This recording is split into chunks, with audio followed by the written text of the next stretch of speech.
The ballroom of the Harborview Hotel glittered along the Baltimore waterfront, its floor-to-ceiling windows framing a harbor full of white sails and late afternoon light. 600 candles burned along the banquet tables. A string quartet played something soft and hopeful near the cake. Everything about the room had been built at enormous expense to look like the beginning of a fairy tale.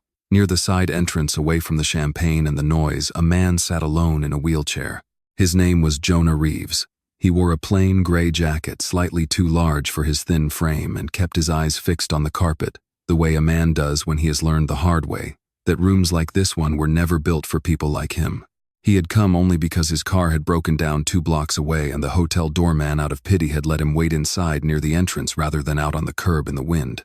He did not expect anyone to notice him. Derek Lang noticed him. The groom crossed the room in his rented tuxedo, champagne flute in hand, trailing 2 groomsmen who laughed before he had even finished his sentence.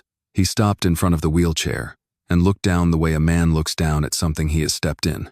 "Somebody tell the concierge there's a homeless man haunting my wedding," Derek said loud enough for the nearest tables to hear. A ripple of laughter followed him. "Sir, this is a private event. You understand private, don't you? Or does that word not reach wherever you sleep at night?" Jonah did not look up right away.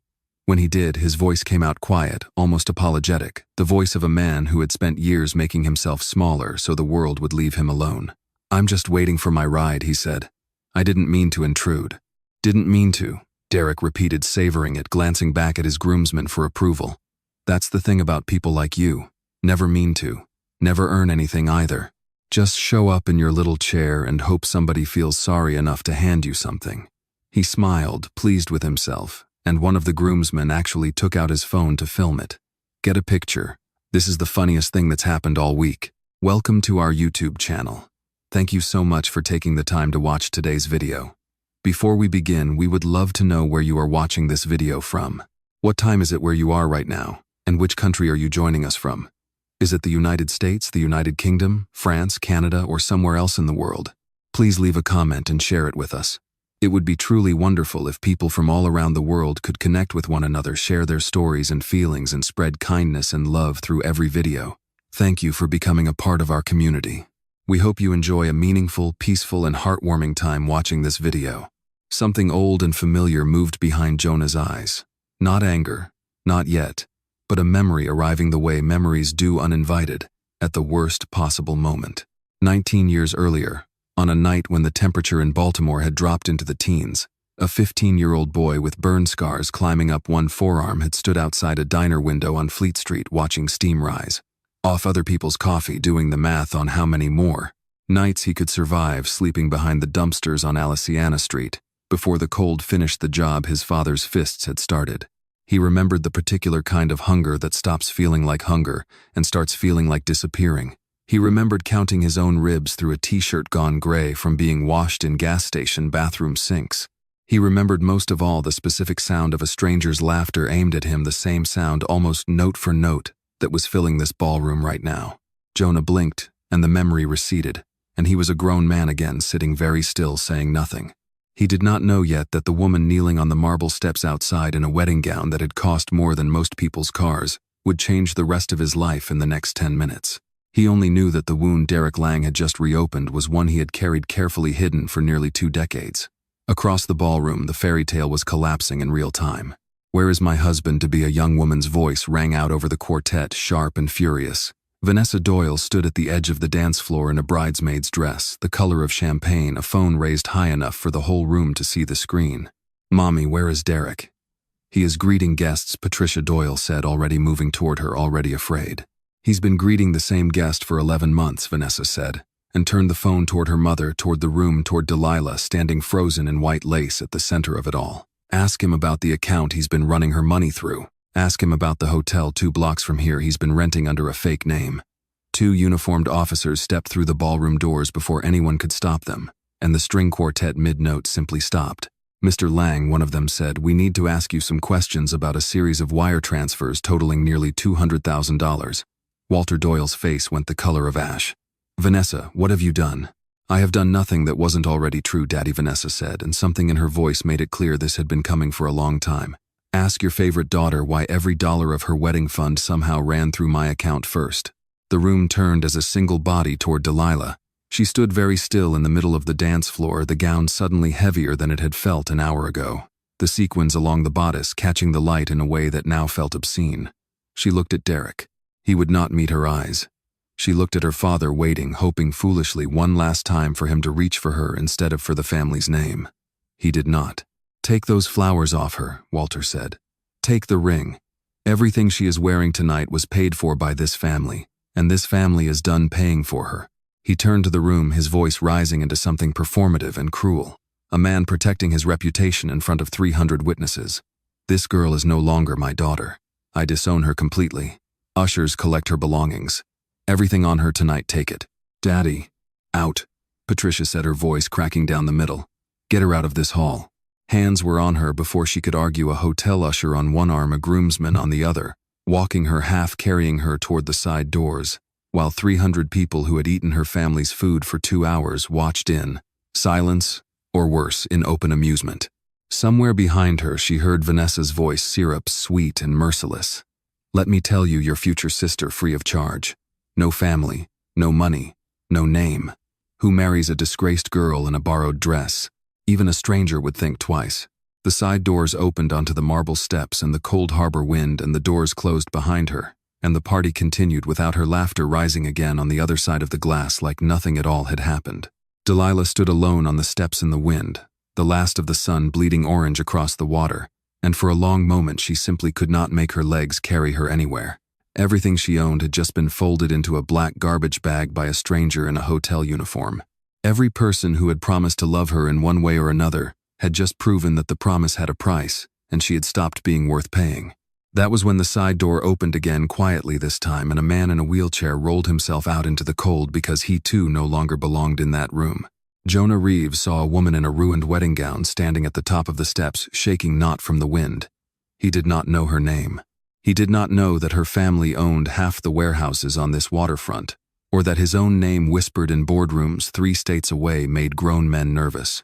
He knew only what his own eyes told him, that he was looking at someone who had just learned in the cruelest possible way exactly what the world thought she was worth.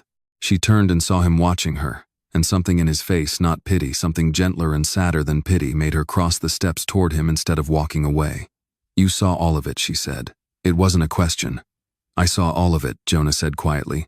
Delilah looked at him for a long moment, really looked the way no one at that party had looked at either of them all evening, and then without any plan at all, without any thought for how it would sound to the valet standing nearby or to the wedding guests spilling out the front entrance behind her, she sank slowly to her knees on the cold marble, her ruined gown pooling around her like spilled milk.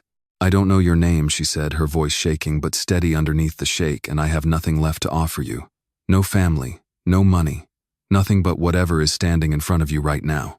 But you looked at me tonight the way no one in that room has looked at me my whole life. Will you marry me?" For a moment, Jonah Reeves said nothing at all. 19 years of hunger, cold, and quiet insults collapsed into one silence on a marble staircase above Baltimore Harbor, and somewhere behind his ribs, something that had been locked shut for a very long time turned over once like a key, finding the right door at last. "My name is Jonah," he said finally, "and my answer is yes."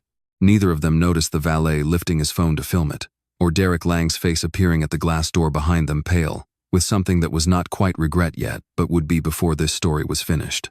The row house sat on a narrow street in Locust Point, close enough to the harbor that the foghorns woke Delilah on her first night there, low and mournful like something grieving out on the black water. It was nothing like the Doyle mansion in Roland Park with its marble entryway and its wing for guests who never came. Jonah's house had 3 narrow floors, a kitchen with a hairline crack running the length of one wall, and a front stoop worn smooth by decades of feet that were not his own. "It isn't much," Jonah said that first evening, wheeling himself through the front hall while a driver carried in the single garbage bag that held everything Delilah owned. "I know what you're used to." "You don't," Delilah said, and meant it kindly. "But you're about to find out I'm not particular." He almost smiled at that. Almost. The next morning, Delilah woke before sunrise to the sound of a car door closing softly outside, then footsteps on the stairs, then nothing. She found Margaret Reeves already in the kitchen, dressed as though she were attending a funeral. Rather than visiting her son, a leather handbag set on the counter like a weapon she intended to use. "So you're the one," Margaret said without turning around. "The girl from the news last night. The one who knelt in the street." "On the hotel steps," Delilah said. "Yes, ma'am." Do you have any idea what people are saying about my family this morning? Margaret finally turned and her eyes moved over Delilah, the way an appraiser's eyes move over a piece of furniture that has already been declared not worth asking price. My son has spent 6 years hiding from cameras, from reporters, from anyone who might ask why the Reeves heir disappeared after his accident. And in one night on live video, you have made him the most talked-about cripple in the state of Maryland, Mother Jonah said quietly from the doorway. Neither of them had heard his chair on the hardwood. I am simply stating facts, Jonah. Margaret picked up her handbag, already moving toward the door, already finished with the conversation. Facts you will have plenty of time to reconsider once the money runs out of her patience for you. She paused at the threshold, not quite looking back. You always did confuse pity with love. I hoped after everything you'd finally learned the difference. The door closed.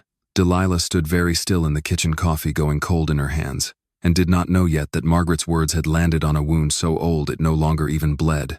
It simply ached quietly the way old breaks ache before rain. I'm sorry about that, Jonah said. Don't be. Delilah set the mug down. I've had worse said to me by people who claim to love me a lot longer than she's known me. That afternoon alone in the house while Jonah slept off a bad night, Delilah found the pill bottle's first 3 different prescriptions, all half empty, tucked behind the bathroom mirror, where a person hides things they don't want found, but can't quite throw away. Then she found the small collection of burn scars on his forearms that ran higher than his shirt sleeves usually let anyone see, pale ropes of tissue climbing toward his shoulder. She said nothing about either discovery. She simply began without asking permission to learn. That evening when the pain came for him, the way it apparently came most evenings, his jaw locking, his knuckles white against the arms of his chair, a sound escaping him that he tried and failed to swallow before she could hear it. Delilah knelt in front of him on the living room floor and put both hands flat against his knee. Don't, Jonah said, his voice tight. You don't need to see this. I already have, she said. So we might as well stop pretending otherwise. He looked at her the way a man looks at a door. He has kept locked so long he has forgotten what waits on the other side of it. Equal parts terror, and something that might with time become relief. The following weeks fell into a rhythm neither of them had expected. In the mornings, Delilah drove to the public library on Light Street and printed articles on nerve regeneration and post-burn physical therapy, sitting cross-legged on the living room rug at night with a highlighter and a legal pad, while Jonah pretended to read the newspaper and secretly watched her work. She learned the names of muscles she had never heard of. She learned which pressure, applied along the old scar bands on his calves, made him wince, and which made the wincing ease into something almost like relief.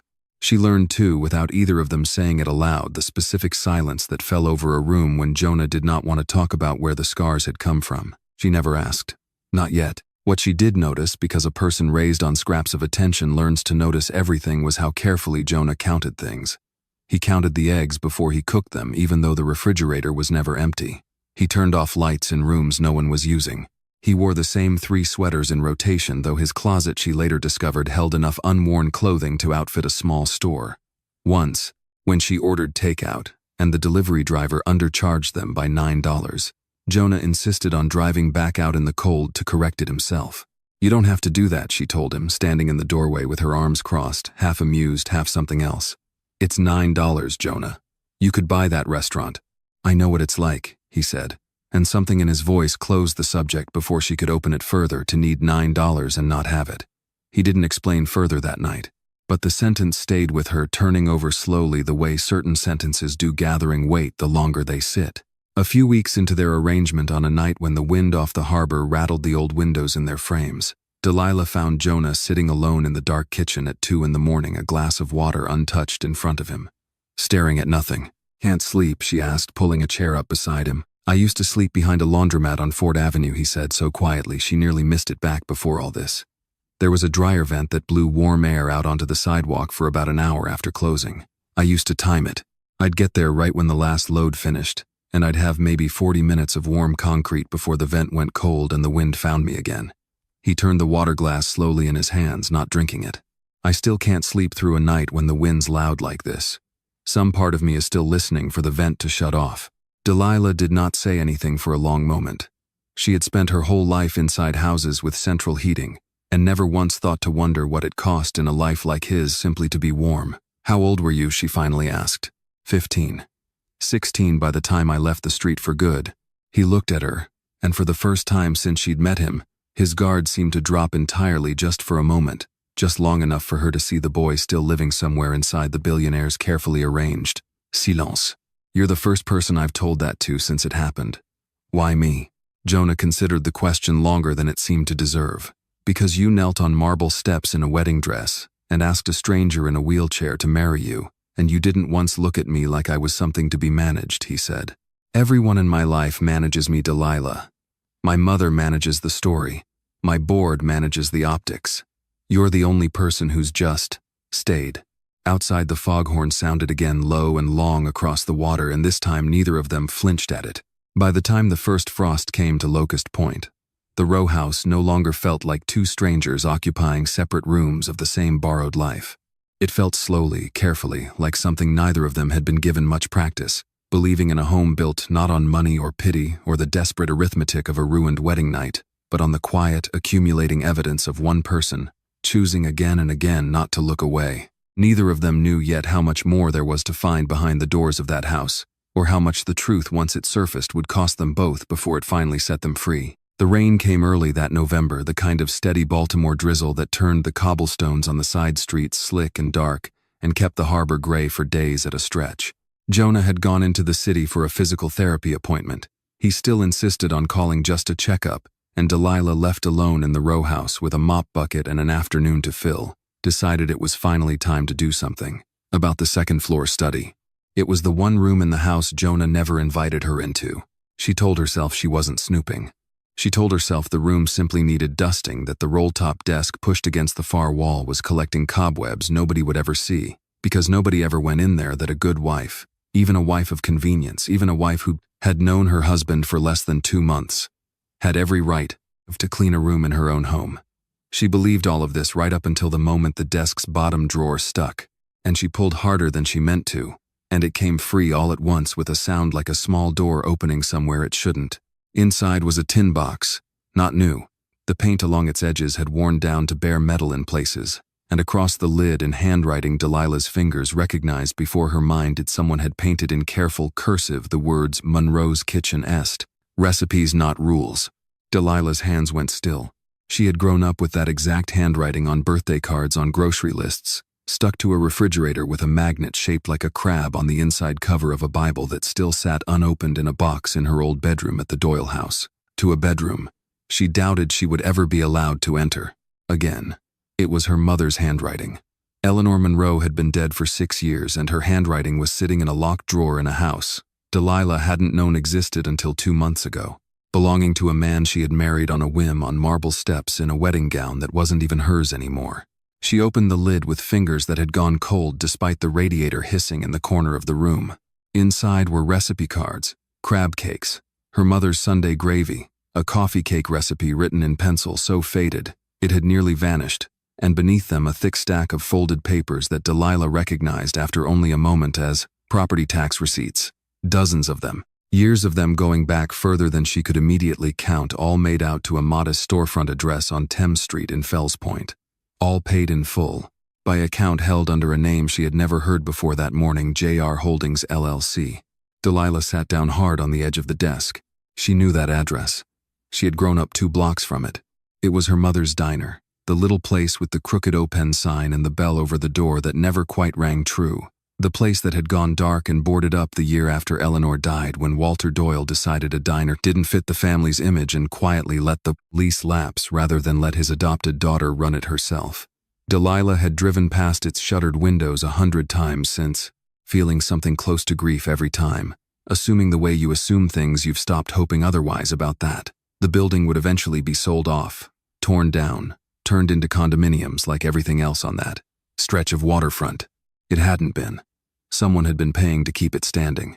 For 10 years, since before Delilah had ever met Jonah Reeves. Since by the earliest date on the receipts in her lap, back when Delilah herself had still been a teenager grieving her mother in a house that had never once felt like home. Her first thought, cold and immediate, was fear. He's been watching my family. He's been watching me. It was the kind of fear that moves fast, faster than reason, faster than fairness, the specific animal fear of a woman who has just discovered that the stranger she married in a fact had been circling her life for years before she ever knelt on those hotel steps, waiting, planning, positioning himself exactly where she would eventually fall. She thought of every warning she had ever half listened to about wealthy men and the things they were capable of arranging quietly from a distance with enough money and enough patience.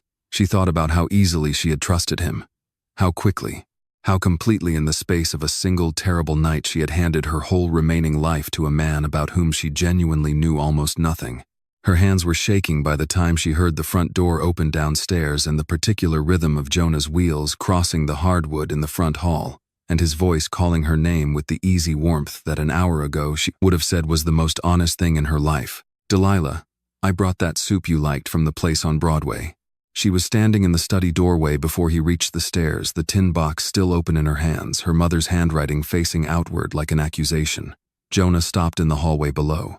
Something crossed his face, not guilt exactly, but recognition, swift and total. The look of a man watching a door he had kept quietly, carefully closed for a decade, finally swing open on its own. "Where did you find that?" he said. It wasn't really a question. "In your desk. In a drawer I wasn't supposed to open, I'm guessing." Delilah's voice came out steadier than she felt, which was its own small victory. "Jonah, this is my mother's diner. These are 10 years of tax receipts on my mother's diner paid by a company I've never heard of. And I would like you to explain to me right now why my husband has been secretly keeping my dead mother's restaurant standing, since before I ever met him." He didn't answer right away. He sat very still at the bottom of the stairs, his hands folded in his lap, and for a moment Delilah watched something old and painful move behind his eyes, the same look she had seen the night he told her about the laundromat vent, except heavier now, older, a memory that had clearly been waiting a long time for permission to surface. "I need you to understand something before I explain," Jonah said finally, "and I need you to actually hear me, because I know exactly how this looks right now and I know exactly what you're afraid of. So before I say anything else, I have never once, not for a single day, been watching you the way you think I have. I didn't know your last name was Monroe until the wedding announcement ran in the paper. I didn't know Eleanor Monroe had a daughter until the night you knelt down in front of me on those steps and told me your name." "Then explain the receipts," Delilah said, and her voice cracked finally on the last word, all the fear of the last 5 minutes catching up to her at once. "Explain why you've spent 10 years and I don't know how much money keeping my mother's diner from being torn down if you didn't even know she had a daughter." Jonah looked up at her from the bottom of the stairs, and in the gray afternoon light coming through the hallway window, he looked for just a moment less like a billionaire and more like the 15-year-old boy who used to time the dryer vents behind a laundromat 2 miles from where they were both now standing. "Because I wasn't keeping it for you," he said quietly. "I didn't even know you existed. I was keeping it for her." The rain kept coming against the windows, steady and gray, and somewhere beneath the fear still sitting cold in Delilah's chest, something else had begun quietly to take its place. The first faint outline of a truth neither of them was ready for, yet waiting patiently on the other side of whatever Jonah would say next. For a long moment neither of them moved. The rain kept its steady rhythm against the hallway window, and somewhere down on Fort Avenue, a delivery truck downshifted with a sound like a long, tired sigh, and Jonah Reeves sat at the bottom of his own staircase looking up at a woman who had just found the one drawer in his life he had never planned on opening for anyone. "Sit down," he said finally. "Please. This isn't a short story and you deserve to hear all of it, not the version I'd give a reporter." Delilah came down the stairs slowly, the tin box still cradled against her chest like something that might shatter, and sat across from him in the worn armchair by the cold fireplace. She said nothing. She had learned in 2 months of marriage to this careful, quiet man that silence usually got more truth out of him than questions did. Jonah looked at his hands for a while before he started. "I was born in a trailer outside Cumberland," he said. "Western Maryland. My father worked construction when he worked at all, and when he drank, which was most nights, he worked on me instead. I don't remember much before I was 7 or 8. I remember being cold a lot. I remember learning which floorboards didn't creak so I could get out of the house at night without waking him." He paused. "I ran the first time when I was 11. They found me 2 days later at a bus station in Hagerstown and sent me back. I ran again at 13. Same result. By the time I was 15, I'd learned not to get caught." Delilah sat very still, her whole body leaning forward without meaning to the way a person leans toward a fire in a cold room. "I made it to Baltimore because a trucker felt sorry for a kid standing on the interstate on-ramp in January and gave me a ride he shouldn't have," Jonah continued. "I thought a city that big would be easier to disappear into. I wasn't wrong about that part. I was wrong about almost everything else." His jaw worked once tightly before he went on. I slept where I could, under the overpass near Fort McHenry for a while, until the cold got bad enough that I started looking for anything with 4 walls. There was a laundromat on Fort Avenue. I told you about the dryer vent already. That got me through the worst of the winter that year some nights. Other nights it didn't, and I just walked. You'd be surprised how far a person can walk trying to stay warm enough to survive until sunrise. Jonah, let me finish, he said gently, or I don't think I'll get through the rest of it. Delilah nodded and pressed her lips together, and he continued. There was a diner 2 streets over from the laundromat. Little place, crooked sign bell over the door that never quite worked right. I used to stand outside the window at closing time, not begging, just watching people eat food that was still warm, watching the lights stay on a little longer than the other shops around it. I told myself I wasn't hoping for anything. I was lying to myself the way you do when hoping has already cost you too much. He looked up at her, and something in his expression had shifted, not guarded anymore, but exposed in a way Delilah had never seen on him before, not even the night he told her about the dryer vent. One night the owner caught me looking through the window, and instead of chasing me off, she opened the door and asked if I was hungry. I said no. I was 16 years old and starving and too proud and too scared to say yes to a stranger, because in my experience, strangers who were kind to you always wanted something eventually. His voice thinned. She didn't ask twice. She just set a plate down at the counter, told me it was going to go to waste otherwise, and went back to closing up like it was nothing at all. I ate that whole plate in about 90 seconds. I still remember exactly what it was. Crab cake, coleslaw, a biscuit the size of my fist. Delilah's breath caught. She knew that plate. It was the same plate her mother had served at that counter for 20 years. The same one Delilah herself had eaten 1,000 times as a little girl doing homework at that same counter after school. That was the first night, Jonah said. It wasn't the last.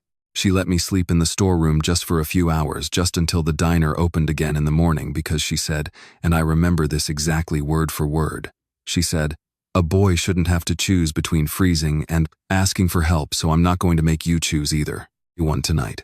She never asked my name that first week. She never asked where my parents were, or why a kid my age was sleeping on flour sacks in the back of her restaurant. She just kept setting an extra plate at closing time and kept the storeroom door unlocked and let me leave before the morning delivery truck came so nobody would ask questions she wasn't ready to answer on my behalf. How long, Delilah whispered. Almost 5 months. Through the worst of that winter and into the spring. By the time the weather turned, she'd found me a bed at a shelter run by a church on Aliciana Street, walked me there herself, and told the man at the front desk that if anything happened to me, he'd be answering to her, personally. Jonah almost smiled at the memory, though it didn't quite reach his eyes. I believed her. Everyone who ever met your mother believed her, Delilah. That was the thing about Eleanor Monroe. She didn't just say things, she meant them all the way through every time. Delilah's eyes had filled without her noticing, and one tear finally slid free, and she didn't move to wipe it away. She never asked me for anything, Jonah said. Not once in 5 months. I offered. I used to sweep the floor, wash dishes, whatever I could do with my hands to feel like I wasn't just taking. She let me do that much, I think, because she understood a scared kid needs to feel useful more than he needs charity. But she never asked for anything beyond that. Not my last name. Not where I came from. Not a single thing in return. He looked down at the tin box still sitting in Delilah's lap. I left Baltimore not long after that. Ended up working docks in Norfolk, then freight yards outside Richmond. Then finally back here years later once I'd built enough to matter. By the time I came back with money in my name, your mother had already passed. I found out from an old church bulletin of all things, a memorial notice years out of date still pinned to a corkboard at that same shelter on Aliciana Street.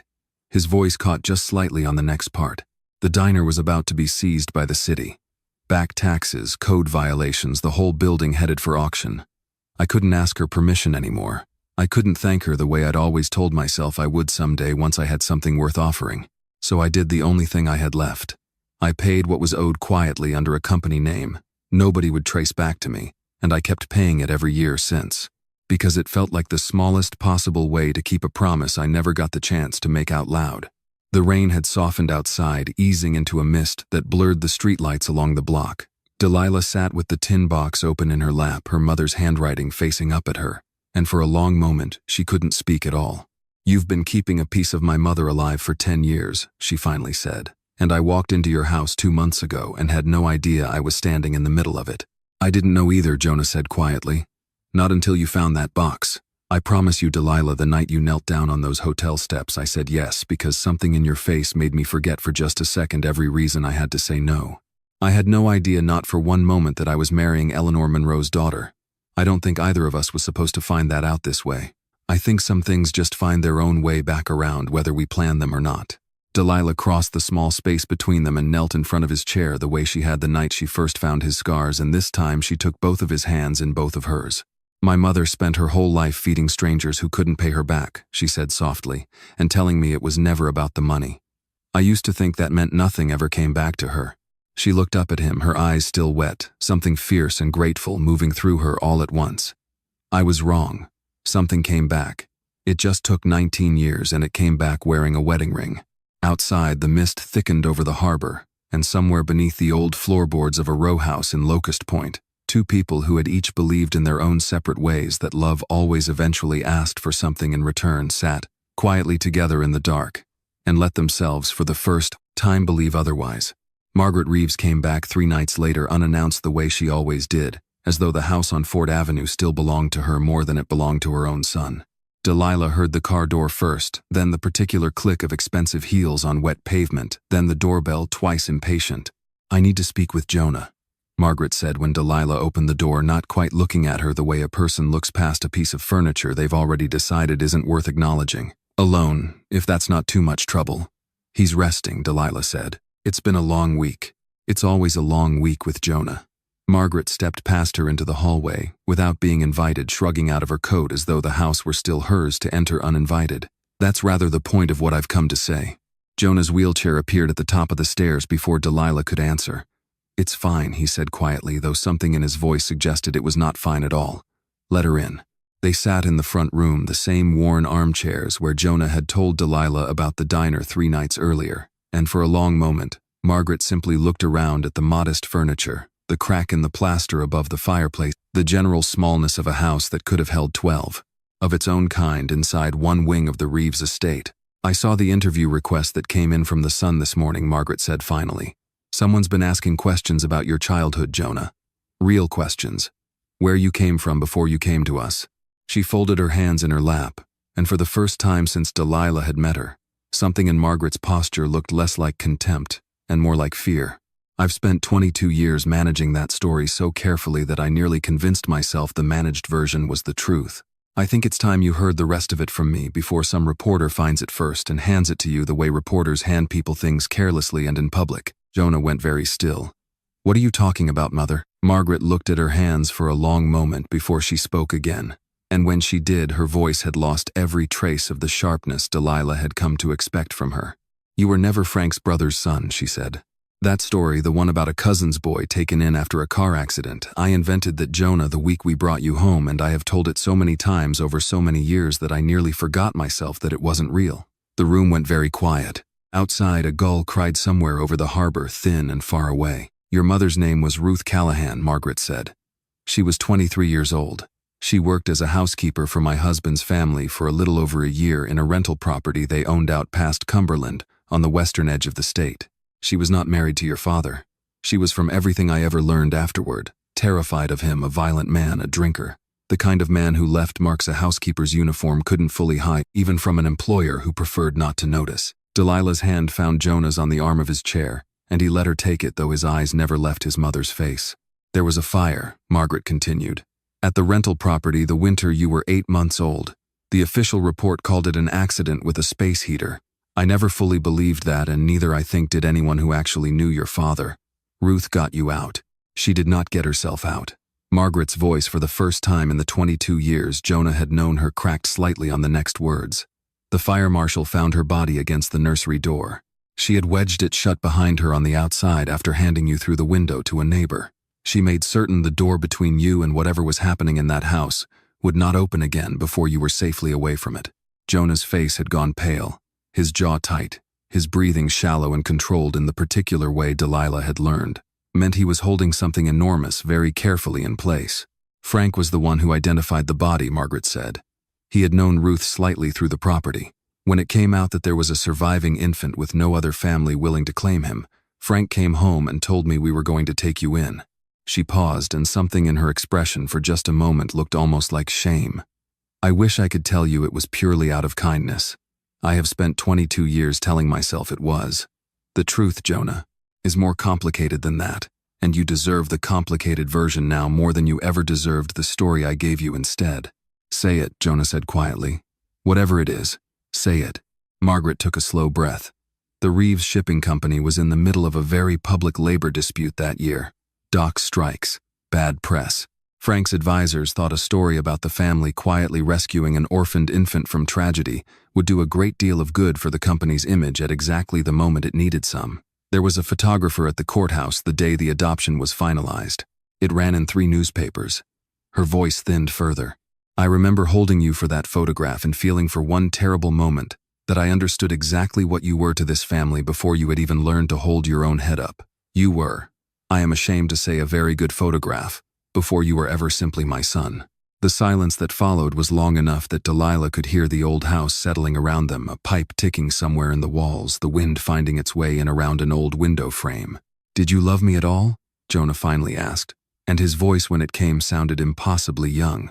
The voice Delilah thought of the boy standing outside a diner window 19 years ago, still waiting for someone to open the door without wanting anything back. I convinced myself I did, Margaret said. For a long time I believed the fact that you never wanted for anything material was the same thing as love. Every school you attended was the best one money could arrange. Every doctor, every tutor, every opportunity I gave you, all of it without hesitation the moment Frank's people put it in front of me as good for the family. What I never gave you, Jonah, not once, not in 22 years, was a single moment where I told you I loved you, simply because you existed and not because loving you, or at least appearing to serve some purpose I'd already calculated in advance. Her eyes finally met his wet, now older than Delilah had ever seen them look. I am telling you this now because I watched you 3 nights ago confess to a woman you've known for 2 months, something you have never once confessed to me in 22 years, that you slept behind a laundromat, that you nearly froze to death more than once, that a stranger fed you because you were starving. You never told me any of that, Jonah, and I understand now exactly why. You learned in this family long before you ever learned it on the street that love here always came with a condition attached. I am the one who taught you that. I am so sorry. Jonah did not answer right away. He sat very still, his hand still held loosely in Delilah's, staring at a spot on the worn rug between them, as though it might offer some explanation the rest of the room couldn't. All those years, he finally said, I used to think if I just achieved enough, built enough, earned enough, never asked you or Frank for anything, never once complained about the accident, about the pain, about any of it, that eventually it would add up to something, that eventually I'd have paid off whatever debt I owed for being taken in, and you'd finally just love me. Not the company, not the photograph, me. His voice broke quietly for the first time Delilah had ever heard. I built an entire empire, Mother, without ever once believing I deserved to be loved without earning it first. Margaret reached toward him, hesitated, and then, for what both of them understood was the very first time in 22 years, took her son's hand without any camera in the room to witness it. You never had to earn it, she said.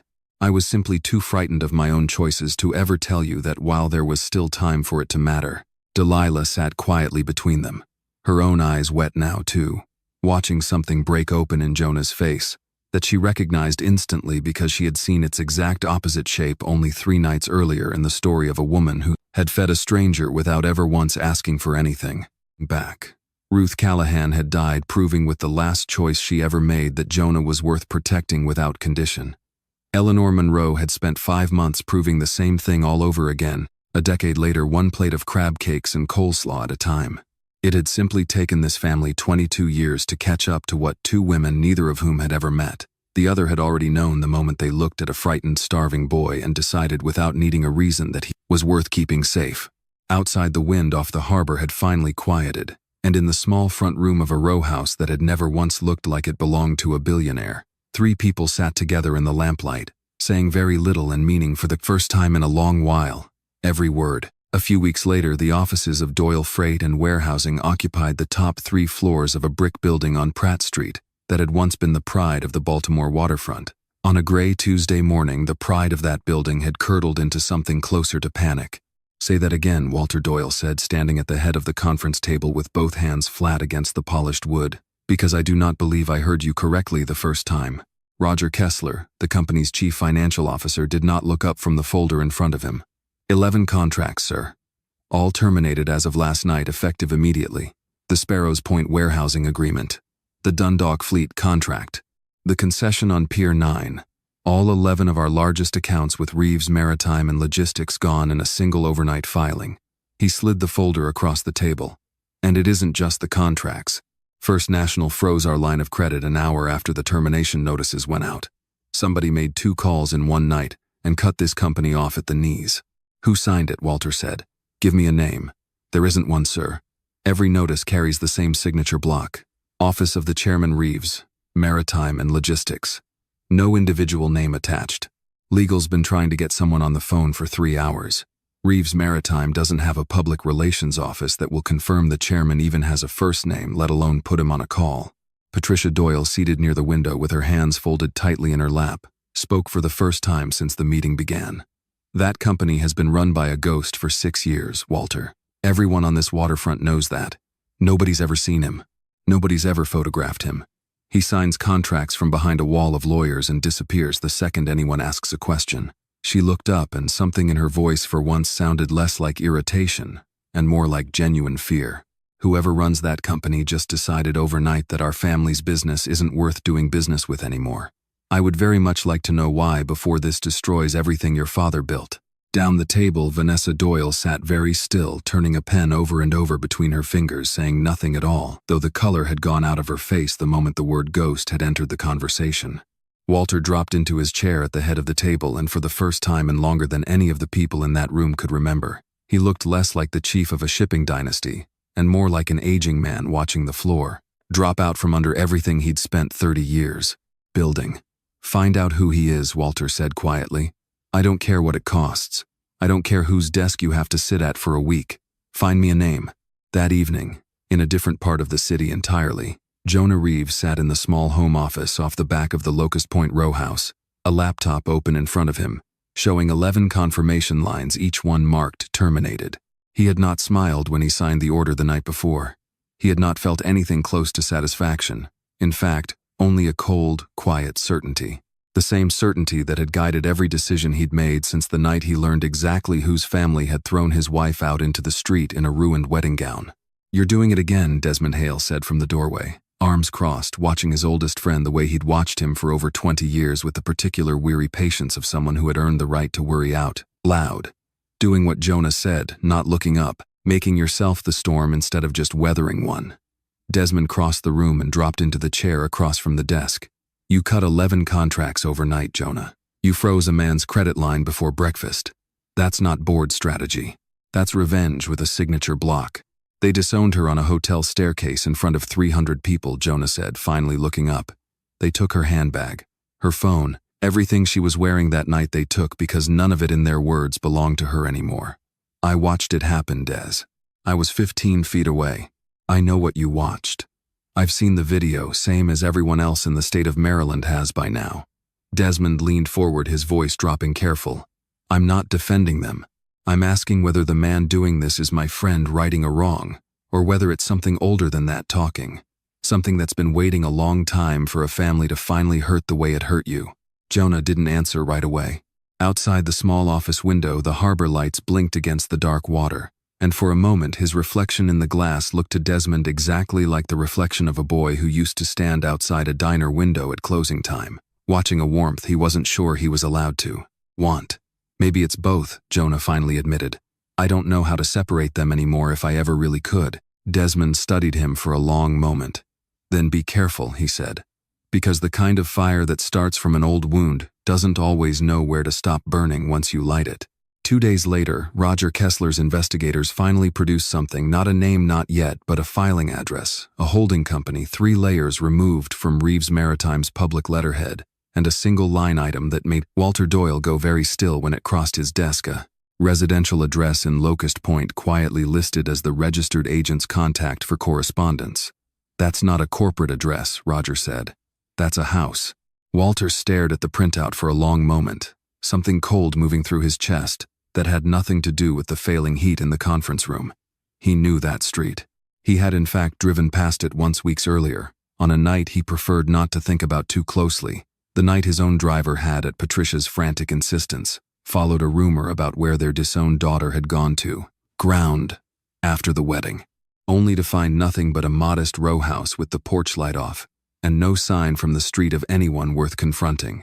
He hadn't known that night that he was looking at the exact address now sitting in the folder in front of him.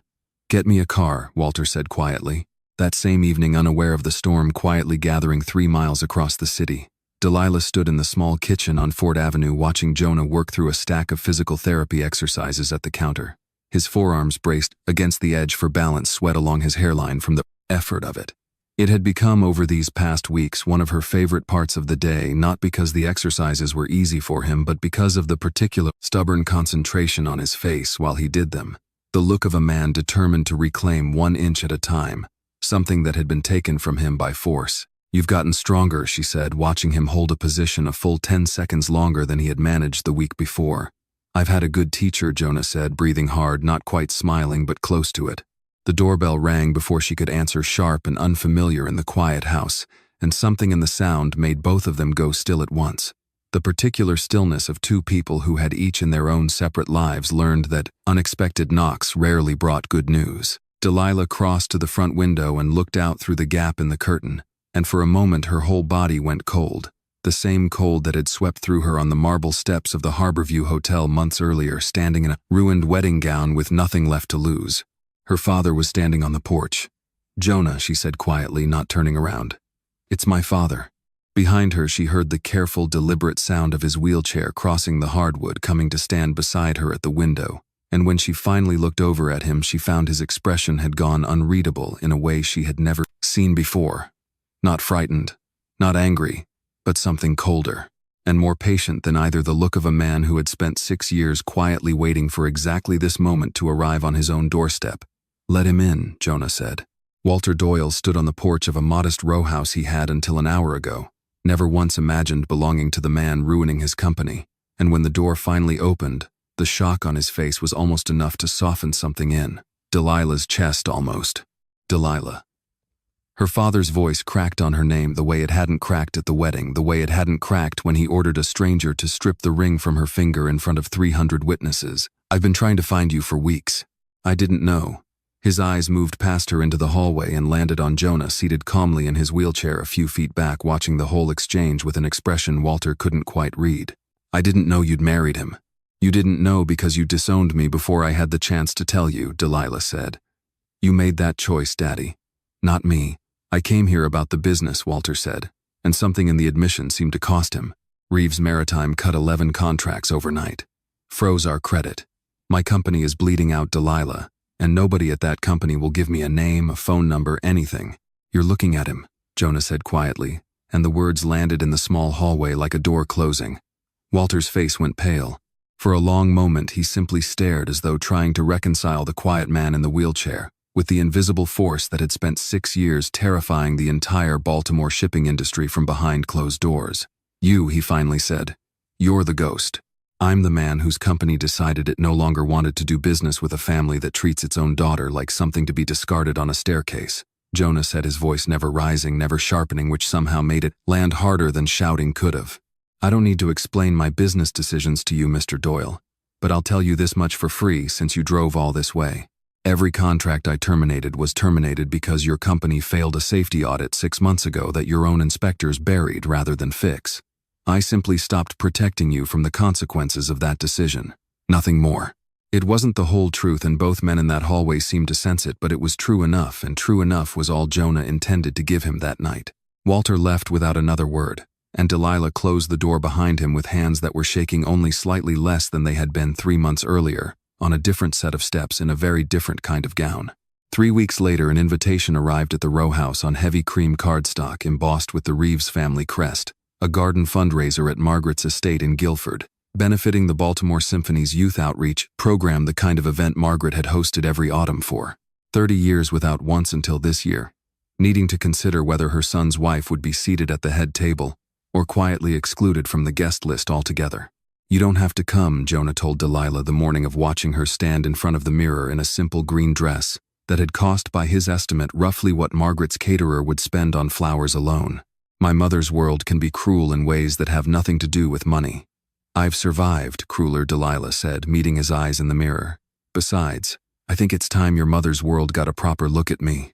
The Reeves estate garden when they arrived that afternoon looked like something built for a magazine cover. White tents, a string quartet stationed beneath a flowering dogwood, waiters carrying trays of champagne between clusters of Baltimore's oldest families. Margaret greeted Jonah with a warmth that still surprised him after their reconciliation weeks earlier, and extended Delilah a hand that, if not warm exactly, was no longer cold, either a small, hard-won truce, visible only to the two of them. It did not last through the second hour. "I understand your family's business has fallen on difficult times," came a voice at Delilah's elbow, syrup sweet and precisely aimed. Vanessa Doyle stood there in a pale blue dress, a glass of champagne in one hand, her smile bright and utterly without warmth. "I do hope you're not counting on your new husband's money to bail Daddy out. I hear that's not really how billionaires like to spend their fortunes, rescuing the families that threw their wives away." Vanessa Delilah said evenly, "I didn't realize charity events let just anyone in." "Oh, I was invited," Vanessa said, glancing meaningfully toward the small stage set up near the dogwood tree where a grand piano waited beneath the afternoon light. "In fact, I've been asked to perform for Mrs. Reeves's guests this afternoon. A little something I composed myself. I do think music says things about a person's character that gossip never quite manages to." She drifted off toward the stage before Delilah could respond, and a knot of unease settled low in Delilah's stomach, not because she doubted her own worth in that garden anymore, but because something about the phrase "composed myself" had landed wrong, familiar in a way she couldn't yet place. The recognition arrived in full the moment Vanessa's fingers touched the keys. It was a piece Delilah had known since she was 9 years old, a piece she had written herself. In fact, sitting on the floor of her mother's diner after closing, picking out a melody she'd heard once faintly through a neighbor's open window, and building an answer to it entirely by ear, because no one had ever taught her how compositions were supposed to work. She had shown it to exactly one person outside her own family in her entire life, Professor Adeline Voss, her childhood piano teacher, who happened by pure coincidence, or something closer to fate, to be seated 3 rows back in Margaret's garden, that very afternoon, invited as a longtime patron of the symphony's youth program. Professor Voss rose from her seat before Vanessa had finished the second bar. "Stop," the older woman said, her voice cutting cleanly across the quiet garden, carrying the particular authority of a person who had spent 40 years commanding silence from concert halls twice this size. Every head turned. Vanessa's hands froze above the keys. "I beg your pardon," Vanessa said, forcing a smile. "I'm in the middle of a performance." "You are in the middle of performing a piece that is not yours," Professor Voss said, walking slowly toward the stage, each word deliberate. "I taught the child who wrote that composition myself more than 15 years ago. A barefoot girl of 9 sitting on a diner floor who had heard a fragment of a recording exactly once and built an entire second movement onto it from memory alone. I have never in 40 years of teaching encountered another student with that particular gift. I would know that melody in my sleep. You did not write it, Miss Doyle. You stole it." A murmur moved through the garden like wind through the dogwood branches. Vanessa's composure cracked, visibly, color rising high in her face. That's a ridiculous accusation. I don't even know where you'd get." "I would get it from her," Professor Voss said, and turned, extending one hand toward the crowd, toward Delilah, standing very still near the edge of the tent, with her heart pounding against her ribs. "Delilah Monroe was the child who wrote that piece. I taught her for 3 years before her family, before your family, Miss Doyle, decided a diner owner's daughter's talent was worth claiming as its own, once it became convenient to do so." Every eye in the garden turned toward Delilah, and for one suspended moment, she felt the old familiar instinct rise in her chest, the instinct to shrink, to apologize for taking up space, to disappear the way she had learned to disappear in that family for 20 years. She felt Jonah's hand find hers before the instinct could win his fingers, closing around hers with quiet, steady pressure, and something in that small gesture was enough to still the shaking in her knees. "Play it," Jonah said quietly, just to her. "Show them whose it actually was." Delilah crossed the lawn in the sudden complete silence of 300. Watching guests sat down at the piano.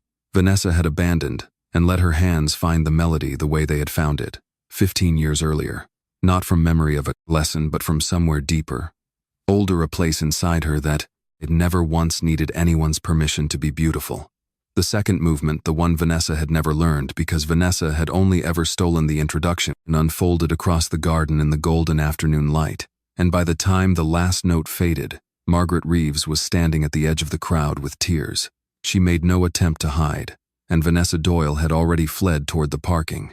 Valet, her borrowed talent, finally publicly returned to the Crompsons' lies. Only person who had ever truly owned it. That night, back at the row house on Ford Avenue, the triumph of the garden party had already begun to curdle into something quieter and more dangerous behind Jonah's eyes. Delilah noticed it first in the car on the drive home, the way he kept flexing his left hand against his knee, slow and deliberate, the way a man does when he is trying to distract his own body from something building underneath it. She noticed it again in the kitchen when he waved off the dinner she offered and said only that he needed to lie down early. By the time the house had gone dark and quiet around 10 o'clock, she noticed the absence of him entirely. No sound from the bedroom, no wheels on the hardwood, only the thin line of lamplight beneath the door of the downstairs study, and behind it a silence so complete it felt to her louder than shouting. She knocked once. No answer. Jonah, still nothing. She pressed her palm flat against the door and felt faintly through the old wood, a sound she recognized instantly and wished she didn't, the particular strangled rhythm of a person trying with everything they had not to be heard. Jonah opened the door. "I'm fine," came the answer, too quick, too tight, the words squeezed out through something clenched. "Go to bed, Delilah. I just need a minute." She had heard that sentence before, months ago, in the earliest weeks of their marriage, back when she still let herself believe a closed door simply meant privacy rather than a wound working itself into a shape too dangerous to witness. She knew better now. She had learned slowly and carefully, everything. His silences actually meant the way you learn a language by living inside it long enough. And what she knew, standing in that dark hallway with her palms still pressed to the wood, was that the word fine had never once, not a single time in their marriage, been the truth. "I'm not going anywhere," she said. "You can open this door yourself or I'm coming through it. I'd rather you open it." Silence answered her, long enough that her heart began to climb into her throat, long enough that the old warning from Doc Abernathy's colleague, a physical therapist Jonah had seen briefly months earlier at Delilah's insistence, surfaced whole and unbidden in her memory. Patience like your husband. Long pain long. Shame sometimes develop a dangerous habit. If you ever find a locked door and silence, do not leave him alone. Never alone. She tried the handle. Locked as she'd expected. She looked around the narrow hallway for anything that might help, and found nothing but an old letter opener sitting on the console table, decorative, dull-edged, useless for anything except the desperate hope it gave her hands something to do. "Jonah, I am not asking you again," she said, her voice shaking now, fear finally breaking through the careful calm she'd been holding since the car ride home. "Open this door."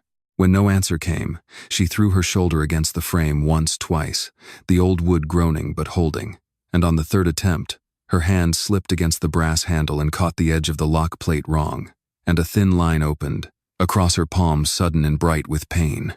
She barely registered it.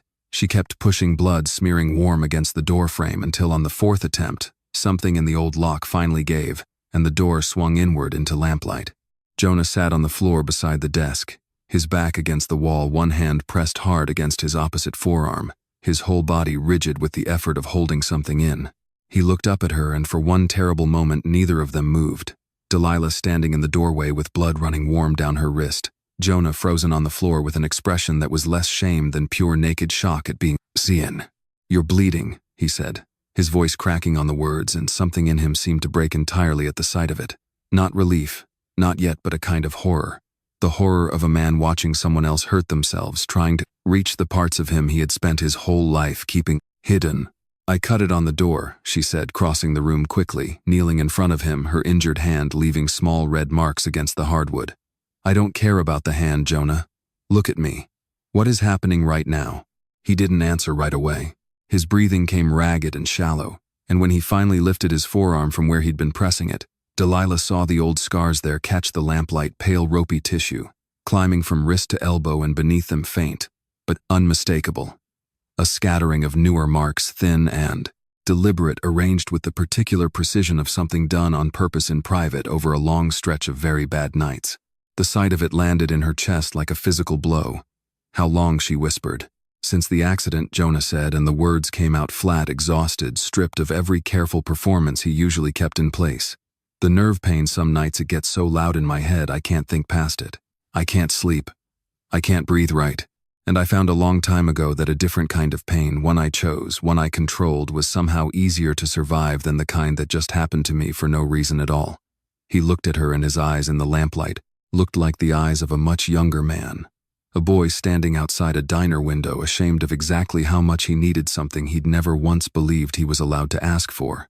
I know how it looks. I know what it means. I've never told anyone. Not Desmond. Not my mother. I didn't want you to see this part of me. Why? Delilah said, her voice breaking now too.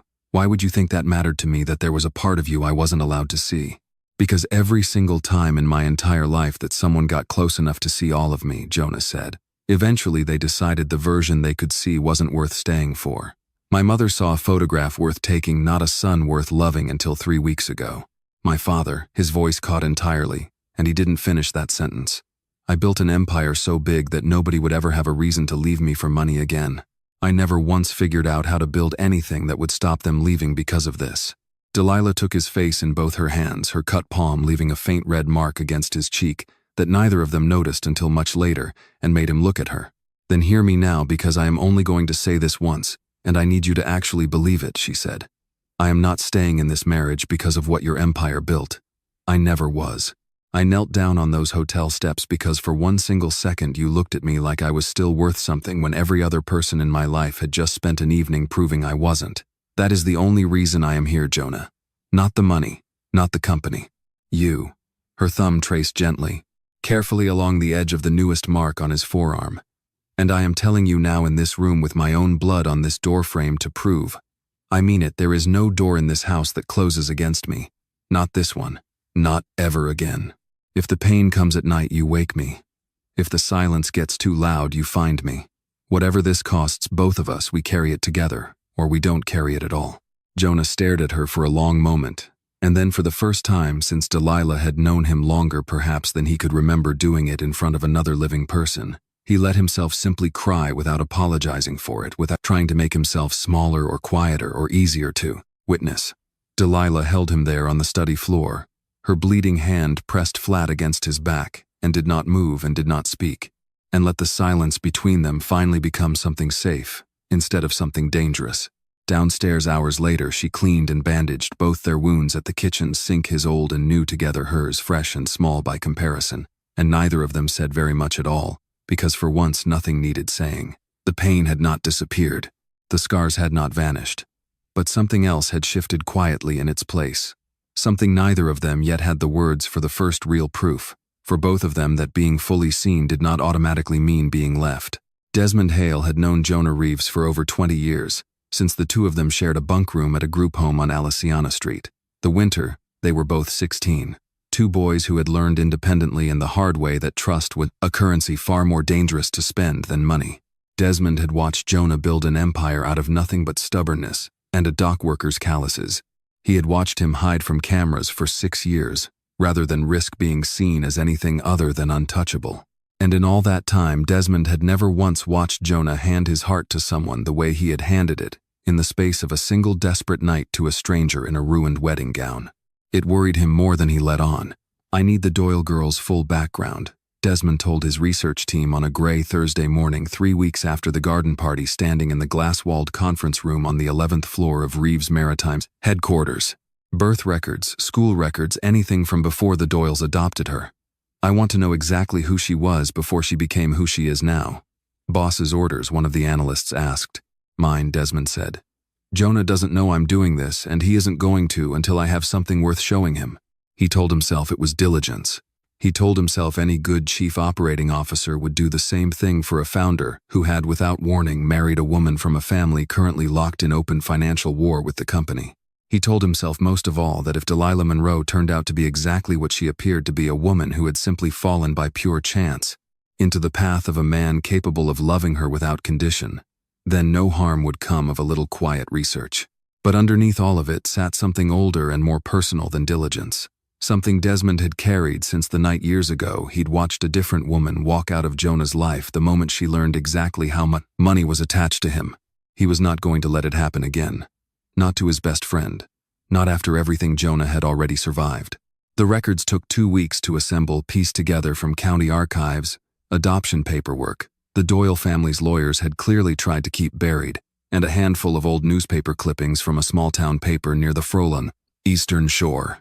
What emerged, spread across Desmond's desk on a Sunday evening when the rest of the building sat dark and empty, was not the story he had expected to find.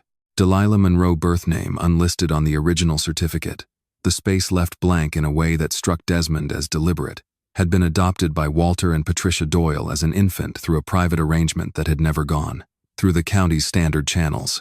There was no biological family listed anywhere in the paperwork, no hospital of origin, nothing but a single line item buried in an old ledger from a maternity clinic that had closed its doors nearly 3 decades ago.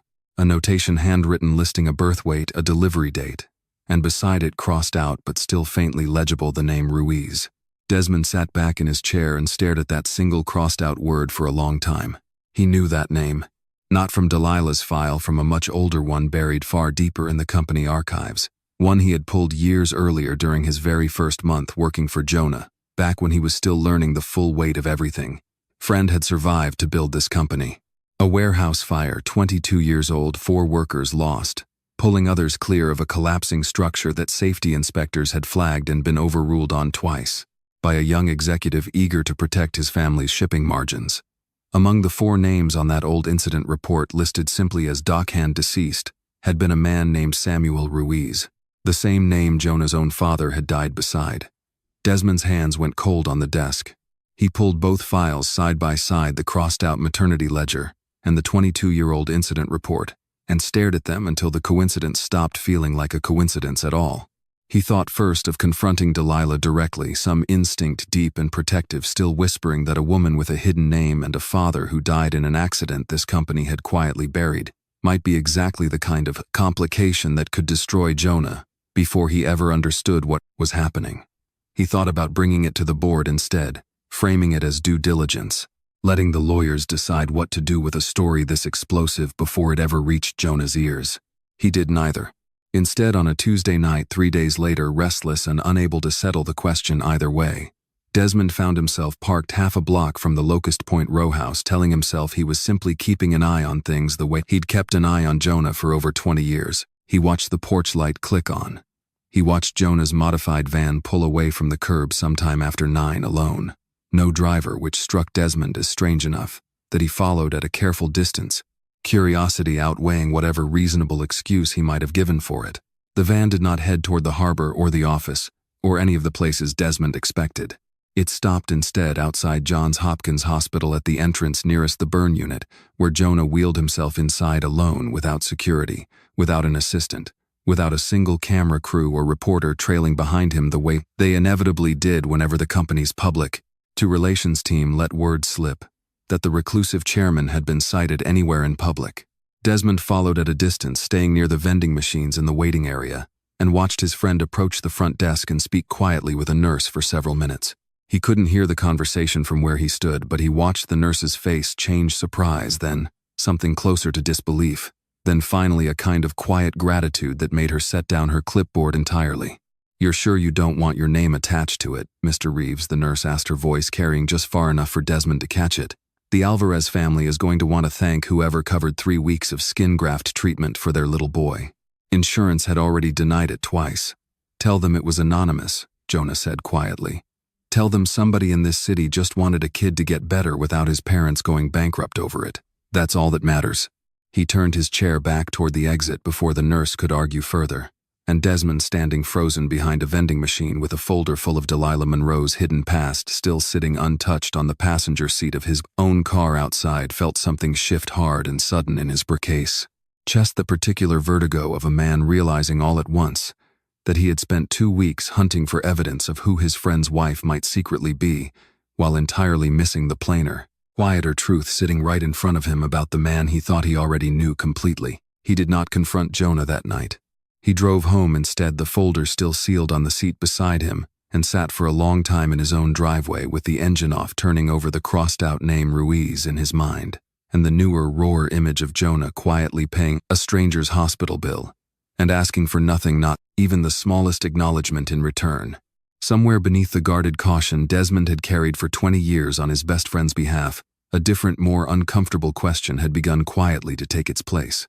Not who is Delilah Monroe hiding from us, but what if the truth I'm about to uncover isn't a threat to Jonah at all? What if it's the last piece of a story neither of them ever knew they were both already living inside? Desmond did not sleep that night or the night after.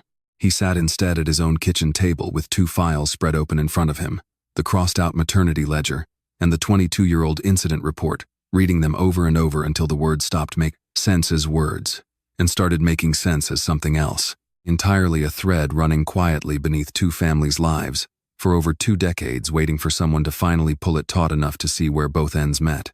On the 3rd morning, he called the company's retired records manager, a woman named Loretta Sims, who had worked the Sparrows Point office since before Jonah was even born, and asked her carefully whether she remembered the fire. "Remember it," Loretta said, her voice going quiet over the phone line. "Mr. Hale, I have never once forgotten it.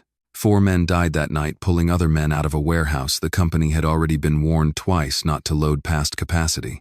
I typed up every one of those incident reports myself. I remember every name on that list like it was carved into me." "Tell me about Samuel Ruiz," Desmond said. There was a long pause on the line. "Why do you want to know about Samuel Ruiz specifically after 22 years? "Because I think his daughter just married my best friend," Desmond said. "And I think his death and Jonah's father's death might be the same story, told from 2 different directions, and neither one of them has any idea." Loretta was quiet again, longer this time. "Samuel Ruiz worked the loading crews on Pier 6, she finally said. "Good man. Quiet. Everyone liked him. He had a young wife at home, and word around the yard was they were expecting their first child that same winter. When the fire broke out, he and 3 other men went back into that structure to pull crew members clear who'd gotten trapped near the loading bay. One of those 3 other men was Daniel Reeves." Her voice thinned. "Jonah's father, Mr. Hale. They died not 40 feet apart from each other, from what the fire marshal's report described. 2 men who'd probably never exchanged more than a few words on any ordinary shift, going back into the same fire for the same reason within the same few minutes of each other." Desmond closed his eyes. "And the cause? The thing that got buried. Frank Reeves overruled 2 separate safety flags on that warehouse's loading capacity in the 6 months before the fire." Loretta said, her voice hardening now, 22 years of quiet anger finally finding an outlet. "I typed the memos myself. I watched him bury both of them. The official cause of the fire was listed as equipment malfunction. The unofficial cause, the one nobody in that building was ever allowed to say out loud, was a young executive who cared more about shipping margins than he cared about the men loading his freight." Desmond thanked her and sat for a long time after he hung up, staring at nothing, understanding at last exactly what he was holding. Not evidence against Delilah Monroe, not proof of a con he could bring triumphantly to the board, but the missing half of a tragedy his best friend had spent 22 years believing he understood completely, and did not. He went to the row house that same evening, the files under his arm, his hands unsteady in a way Jonah had rarely seen in over 20 years of friendship. "I need to show you something," Desmond said, "and I need you to sit down first because I don't think either of us is ready for this, and I've had 3 days to prepare and I still don't feel ready." Jonah and Delilah sat together on the worn living room sofa, while Desmond laid the 2 files side by side across the coffee table. The crossed-out maternity record, the incident report, Loretta's account written out in his own, hurried handwriting on a legal pad.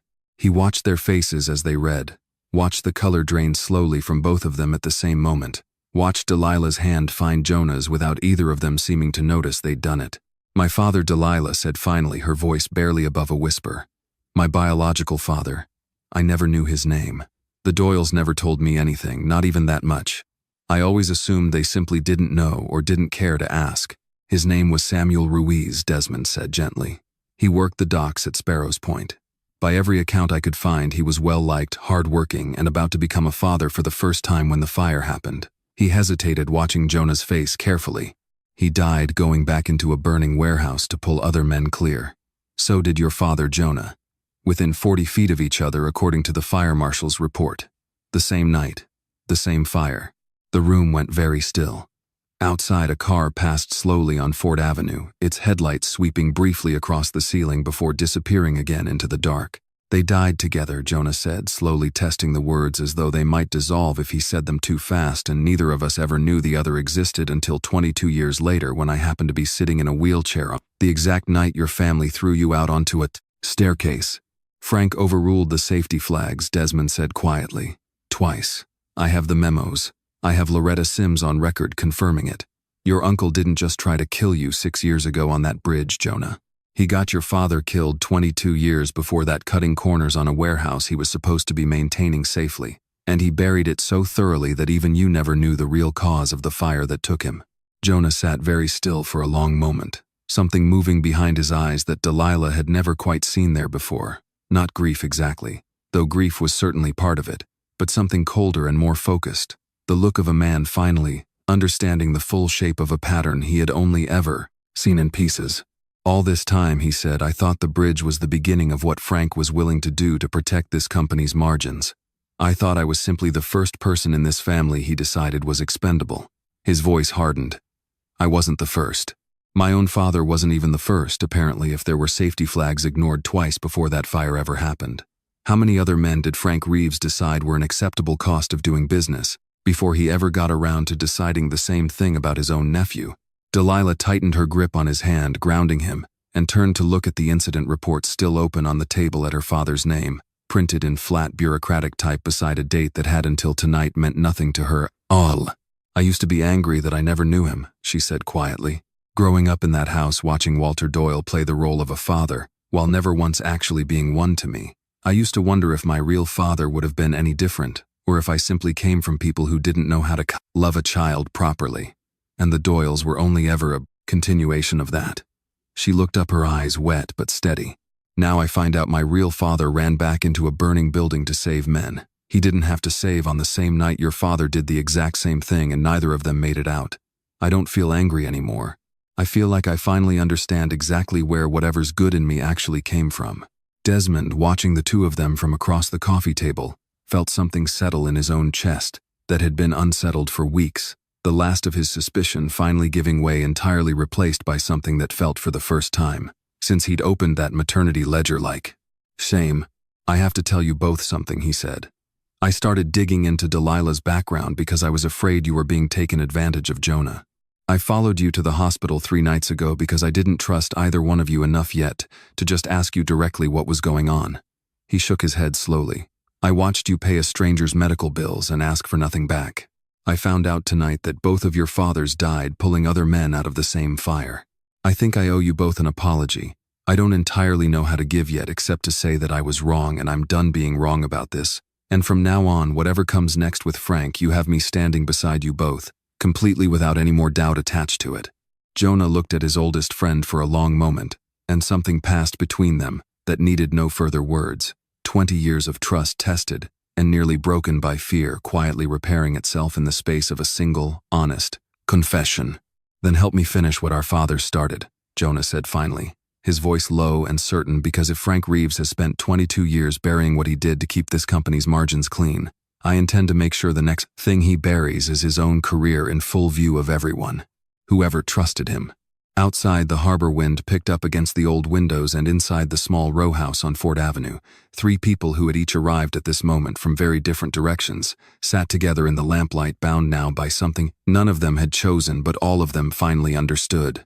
A few weeks later, once the first shock of Desmond's discovery had settled into something the 3 of them could carry without it crushing them entirely, Professor Adeline Voss came to the row house for tea, carrying with her a piece of news that had nothing to do with music at all. There's a man out in the mountains, she said, stirring sugar into her cup with the unhurried patience of a woman who had outlived most of her own urgency. Western Maryland, past Frostburg, up a gravel road with no sign at the end of it. Years ago, before I ever taught you piano, Delilah, I had a student, a violinist extraordinarily gifted, whose hand was crushed in a car accident. Surgeons in 3 different states told her family there was nothing more to be done. I sent them to this man instead. She set down her spoon. 2 years later, that same violinist played first chair with the Baltimore Symphony. I have never in 40 years seen anything quite like what Doc Abernathy is capable of. A faith healer, Jonah said, not unkindly, but with the particular skepticism of a man who had spent 6 years being told by the finest specialists in the country that his own condition was, medically speaking, as good as it would ever get. A retired combat medic, Professor Voss corrected. Served 2 tours overseas, came home, and spent the better part of 40 years since studying nerve damage and old injuries the rest of medicine had already given up on. He treats the poor for free, and by every account I've ever heard, he tests the wealthy without any mercy at all before he'll even agree to look at them. She looked at Delilah directly. He won't take your husband's money. He won't take a phone call from an assistant, or a private jet flying him in for a consultation. If you want his help, my dear, you'll have to go yourself, and you'll have to go the way everyone goes, humbled and willing to earn it. Delilah left for Western Maryland 3 days later, alone in a rented sedan rather than anything from the Reeves fleet, wearing jeans and work boots, instead of anything that might announce even by accident exactly how much money now stood behind her. The gravel road, when she finally found it, climbed for almost 2 miles through dense stands of oak and hemlock, before opening onto a modest farmhouse and a scattering of outbuildings, chickens loose in the yard, a hand-painted sign, nailed crookedly to a fence post reading simply "Clinic, no, appointment needed, no money accepted." Doc Abernathy himself was smaller than she'd expected, weathered and spare, with hands that looked like they'd spent 80 years doing exactly the kind of careful patient work that couldn't be rushed for any amount of money in the world.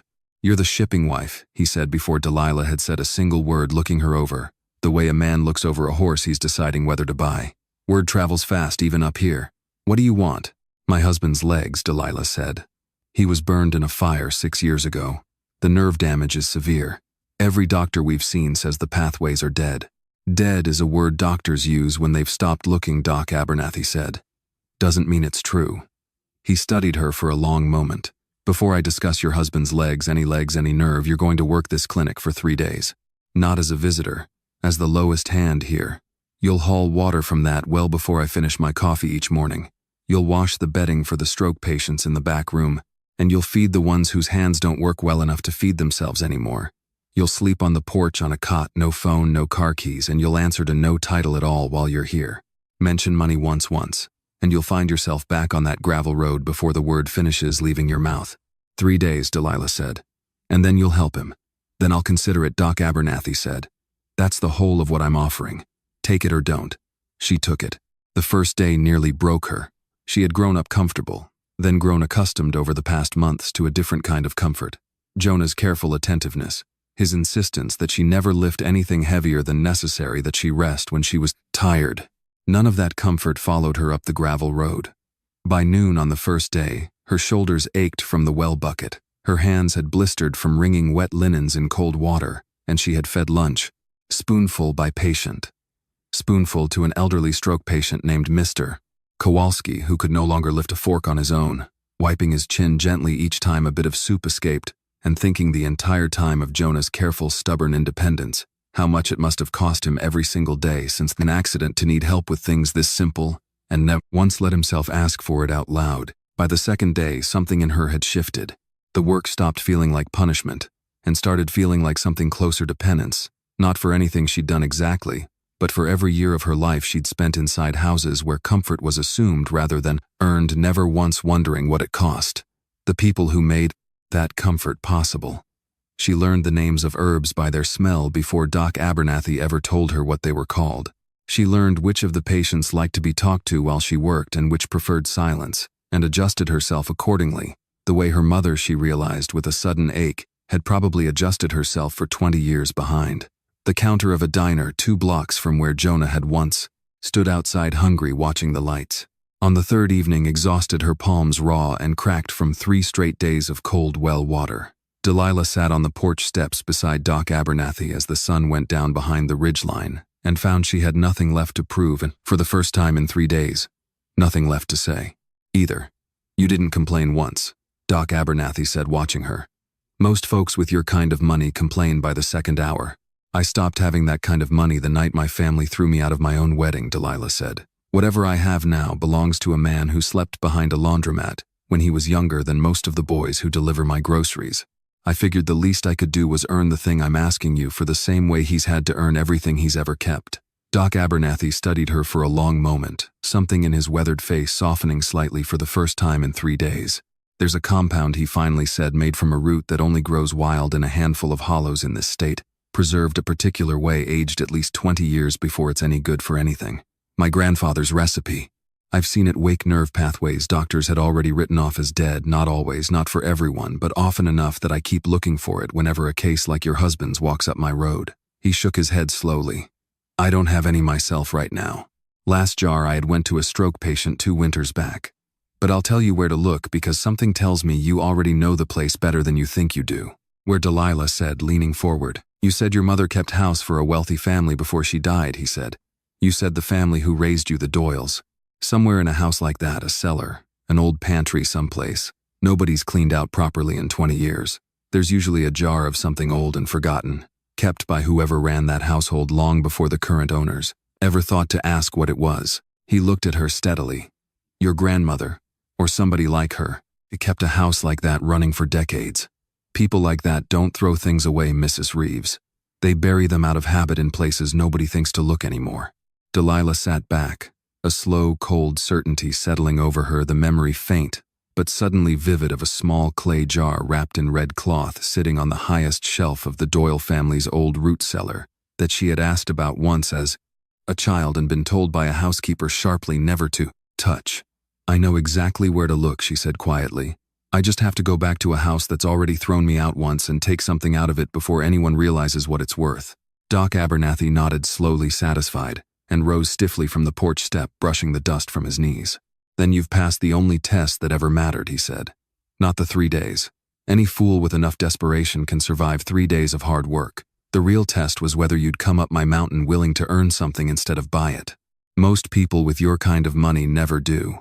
He turned toward the house, pausing once in the doorway to look back at her silhouetted against the last orange light over the ridge. Go home, Mrs. Reeves. Get that jar. And when you bring it back to me, bring your husband with you. I want to look him in the eye before I decide whether he's earned it too. The Doyle estate looked smaller than Delilah remembered the way childhood houses always do once enough has happened to make a person feel older than the rooms themselves. She stood at the edge of the circular drive in the late afternoon light, Jonah beside her in his chair. Desmond parked discreetly down the block in case the visit went sideways. And for a long moment, none of them moved toward the front door. Atul, you don't have to come inside, Delilah said. I can find it myself. I'm not staying in the car while you walk back into the house that threw you out onto a staircase, Jonah said. Whatever happens in there, you're not doing it alone. Patricia Doyle answered the door herself, and the shock on her face at finding her disowned daughter, standing on the porch again, this time beside the very man who had spent months quietly dismantling her husband's company, was almost enough to make her simply close the door again without a word. She didn't. Something in Delilah's expression, steady, unflinching no longer. The shaking, grieving girl who had knelt on hotel steps months earlier seemed to stop her. I'm not here to fight with you, Delilah said. I need something from the cellar. A clay jar wrapped in red cloth on the highest shelf. It belonged to Grandma Doyle. I believe it's rightfully mine, and I intend to take it whether or not you approve. Patricia studied her for a long moment, then wordlessly stepped aside and let them in. The cellar had not changed in the years since Delilah had last been down there as a teenager sent to fetch canning jars for a housekeeper who no longer worked for the family. It still smelled of cold stone, and old wood still held the same careful rows of preserves nobody ever ate, still kept on the highest shelf against the back wall, exactly what Doc Abernathy had promised would be there. A small clay jar, its red cloth wrapping faded nearly to gray, undisturbed for what looked like decades. Delilah climbed the old step-stool herself, refusing help, and lifted the jar down with both hands, feeling its unexpected weight settle into her palms like something finally coming home. It was on the way back up the cellar stairs, jar cradled against her chest, that she saw it, a small wooden trunk pushed into the shadows beneath the stairwell. Its lid slightly ajar, the corner of something red and gold, just visible. Inside. She knelt without quite deciding, to some instinct older than thought, pulling her hand toward it, and lifted the lid the rest of the way. Inside, folded with the particular care of someone who had once meant to keep it safe, and then simply forgotten it existed, was a length of beaded ribbon, red and gold, half its beads gone, the fabric singed dark along one edge as though it had once long ago come very close to a fire. Delilah's breath caught. She knew that ribbon. She had known it, her whole childhood in fact, though she hadn't thought of it in years. A ribbon her birth mother, in the single memory she carried of a woman she had never known by name, had once woven through her hair the morning she'd been sent at 9 years old to ride a church bus toward what was supposed to be a new placement, a fresh start, a better life somewhere else. The memory had always stopped there in her mind, incomplete. The way early childhood memories often do, a bus, a road, and then nothing, until she woke up weeks later in the Doyle household with no clear explanation for how she had gotten there. Delilah, Jonah said from behind her, his voice suddenly strange, tight, in a way she hadn't heard from him before. Where did that ribbon come from? She turned, holding it up, and watched something happen to his face that she would remember for the rest of her life. the color draining out of it all at once, his hands going rigid on the arms of his chair, his eyes fixed on that small strip, tight of burned fabric as though it were a ghost standing in the crowd. Room with them. I need you to tell me everything you remember about that bus ride, he said, his voice barely above a whisper. Everything, Delilah. Please. She sat down slowly on the bottom step, the ribbon still in her hands, and let the memory come the way memories sometimes do, when finally given permission, not in order, not complete, but in pieces that had been waiting a long time to be assembled. I was 9, she said. The bus broke down at night on a bridge. I don't even remember which one, it's been so long and I was so young. There was an accident ahead of us, a car off the road on fire. I remember everyone on the bus screaming, the driver telling us to stay in our seats. And I remember not staying in my seat because I could hear something. A sound. Somebody alive inside that car calling out. Her voice began to shake. I don't remember deciding to move. I just remember running in the heat and dragging someone by the collar because I couldn't think of any other way to hold on to him. He was heavier than I expected. I remember laughing about it afterward, like something had come loose in my head from the shock, laughing while I was crying, dragging a stranger away from a burning car because nobody else had gotten there yet. She looked down at the ribbon in her hands. I lost this in the fire. I mourned it for a whole year afterward. My mother had put it in my hair that morning, and I felt like I'd lost the last piece of her right along with it. Jonah did not speak for a long moment. When he finally did, his voice had broken, entirely stripped of every careful control he usually kept in place. I was 17, he said. It was the year after I left the group home on Aliciana Street, the first winter I finally had steady work driving a delivery route for a produce company out past the county line. The truck's brakes failed on a bridge in the middle of a snowstorm. I remember the impact. I remember the fire starting almost immediately, and I remember thinking very clearly that I was going to die alone on that bridge, the same way I'd nearly died alone 100 times before, and that nobody in the world would even know to look for me. His hands were shaking now, gripping the arms of his chair. And then I remember a voice, a girl's voice, small, terrified but not stopping. I remember being dragged, and I remember the heat, and right before I lost consciousness completely, I remember something falling across my face, fabric warm, smelling like smoke, and something sweeter underneath it. I kept that memory for years afterward, Delilah. I never knew whose face went with that voice. I never even knew if the person who saved me survived the fire themselves, or if I'd imagined the whole thing in the shock of it. Delilah stood slowly, the ribbon still clutched in one hand, and crossed the cellar to kneel in front of his chair, the way she had knelt in front of him so many times before, beside the doctor's warnings, beside the study door, beside every locked and painful thing they had opened together since the night she first proposed to a stranger on a marble staircase. It was me, she whispered. I found you first, Jonah. 6 years before I ever knelt down on those hotel steps and asked you to marry me, I already knew exactly what it felt like to save your life. And I spent 6 years afterward completely forgetting I'd ever done it. Jonah reached out and took the ribbon from her hands, turning it over slowly, the singed edge catching the last of the cellar's dim light. And for a long moment neither of them said anything at all, because there was nothing left that the language could add to what the two of them had just discovered. Sitting in the wreckage of 2 different families in the basement of a house that had once thrown one of them away entirely. 6 years, Jonah finally said, his voice raw. 6 years I carried a memory of a stranger's voice telling myself it didn't matter who she was, that I'd probably never find her, that it was enough just to have survived. And the whole time she was out there, disowned by the same kind of cruelty that nearly killed me on that bridge, waiting for a night when she'd have nothing left to lose and no one left to turn to but a stranger in a wheelchair sitting outside a wedding she was never supposed to walk away from. We didn't find each other by accident, Delilah said. We found each other twice, Jonah. Once when I was 9 and you were 17 and neither of us even knew the other's name, and once on those hotel steps when I had absolutely nothing left and you were the only person in that whole city who looked at me like I still mattered. She took his face gently in both hands, the way she had that terrible night behind the locked study door, and held his gaze steady. I don't think that's a coincidence. I think some things simply find their way back to each other no matter how much time or how much distance stands in between, because they were never really finished the first time. Above them, through the cellar's small ground-level window, the last of the afternoon light slid slowly off the lawn, and somewhere upstairs, Patricia Doyle stood very still at the top of the stairs, having heard every word of it, understanding for the first time exactly what kind of story her family had spent years trying and failing to disown. Frank Reeves felt the walls closing in before he ever saw the proof, the way men who have spent decades hiding something always seem to sense its arrival. a step ahead of the evidence itself. When Loretta Sims's name surfaced on a subpoena request from Reeves Maritime's legal department, and when 2 board members quietly stopped returning his calls that same week, he understood with the cold clarity of a man who had survived worse threats than this one, that the only move left was to strike first and strike hard before Jonah could finish assembling whatever case he was clearly building.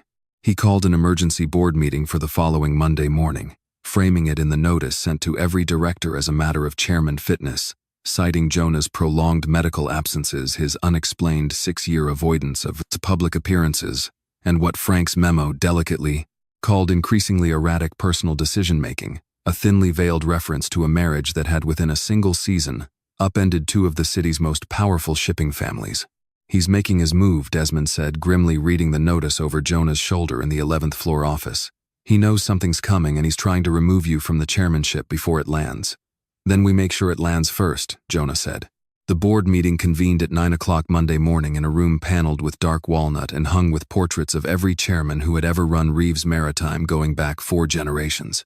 Frank stood at the head of the table in a suit that fit him like armor, flanked by 2 directors. He had spent years quietly cultivating and delivered a speech about stability, about the fragility of shareholder confidence, about a company that could no longer afford to be led from behind closed doors by a chairman more comfortable hiding than governing. "This company has bled scandal for 6 years, Frank said, his voice rising into something practiced and persuasive. "Stage-managed appearances. A chairman nobody outside this room has seen unmasked in half a decade. And now, gentlemen, a marriage that has plunged us into open war with one of our largest logistics partners in the state. I love my nephew.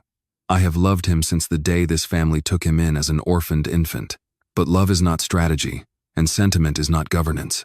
I move that this board consider new leadership effective immediately."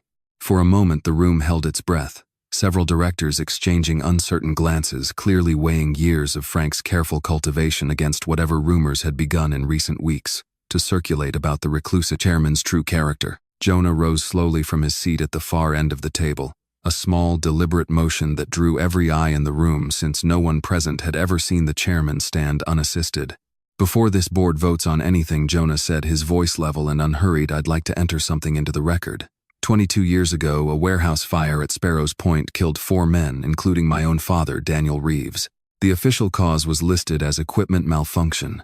The actual cause, according to safety memoranda my uncle personally overruled twice in the 6 months before that fire, was a loading capacity violation he chose to ignore in order to protect quarterly shipping margins." He set a folder on the table, sliding it toward the nearest director. "I have those memoranda. I have a sworn statement from the records manager who typed them. And I have reason to believe my uncle's willingness to bury inconvenient truths for the sake of this company's bottom line did not end with that fire." Frank's face had gone the color of old paper. "This is a fabrication," he said, too quickly, too loudly. "A desperate attempt to distract from legitimate concerns about your fitness to lead the bridge," Uncle Jonah said quietly. 6 years ago. I've never said this out loud in front of this board before because I never had proof, only suspicion. I have proof now." The room erupted into overlapping voices, directors talking over one another. Frank's 2 allies exchanging panicked glances as the ground shifted visibly beneath them. It was into this chaos that Frank's phone buzzed once sharply, and he glanced down at it, and something in his expression changed entirely, the practiced outrage draining away, replaced by something colder and far more desperate. He left the boardroom without another word. 3 miles away, Owen Alvarez, the young father whose son's hospital bills Jonah had quietly covered weeks earlier, and who had since taken a job as Desmond's personal driver out of sheer gratitude, pulled his car up outside his sister's house to collect his 7-year-old nephew Marcus from an afternoon visit, and found the front door standing open, the house empty, and a single folded note taped to the kitchen counter. "Bring the chairman. Bring the Ibadan corridor land deeds. Alone. No police. Old cement warehouse on Clinton Street. Midnight. The boy stays safe as long as everyone follows instructions." Owen called Desmond with his hands shaking so badly he could barely hold the phone. "It's a trap," Desmond said 20 minutes later, standing in Jonah's office with the note spread on the desk between them, Delilah beside him, her face pale but composed. "It has to be. Frank's people cleaning up before the board finishes the job I started this morning." "I know it's a trap," Jonah said. "I'm still going." "Jonah. He's 7 years old, Desmond." Jonah's voice cracked just slightly on the number. I know exactly what it feels like to be a child nobody is coming for. I am not going to let that happen to this one while I sit here weighing risk assessments." Delilah crossed the room and knelt in front of his chair one final time, the way she had knelt so many times before beside the study door, beside the cellar stairs, beside every frightening necessary threshold they had crossed together since the night she first proposed to him on a marble staircase. "Then I'm coming with you," she said. "We already agreed. No more locked doors between us." The old cement warehouse on Clinton Street stood dark and half-collapsed at the edge of the harbor, its windows long since broken out its loading bay, doors chained but not locked. Jonah and Delilah arrived just before midnight, Desmond trailing at a careful distance with 2 off-duty officers he'd quietly arranged, and found Marcus seated on an overturned crate near the center of the warehouse floor unharmed, but terrified, flanked by 2 of Frank's hired men. "The deed's first," one of the men said. "Then the boy." "The boy first," Jonah said. That was never negotiable.